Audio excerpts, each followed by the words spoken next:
Bonjour, merci de nous accorder cette interview. Alors, comment allez-vous voter à l'élection présidentielle française de 2022 alors que vous êtes en Chine?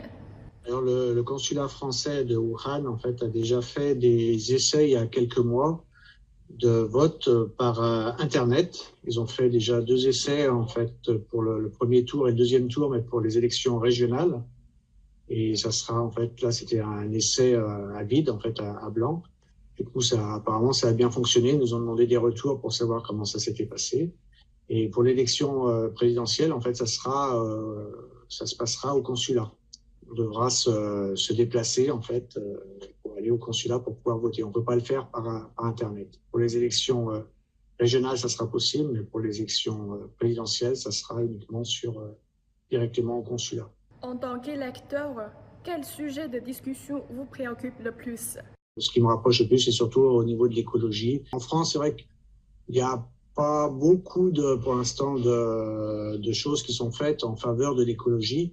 Alors, dans certaines villes, il y a des choses qui ont été faites au niveau, par exemple, de la circulation des vélos pour améliorer les pistes cyclables. Alors ça, c'est une bonne chose, même si dans certaines villes, ça peut être compliqué. Il faut essayer de voir après les transports en commun, le développement des transports en commun.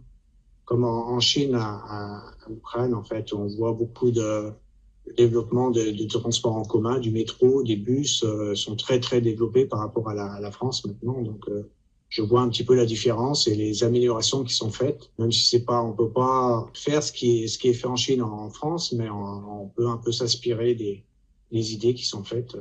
Comme maintenant, il y a beaucoup les taxis maintenant deviennent tous électriques.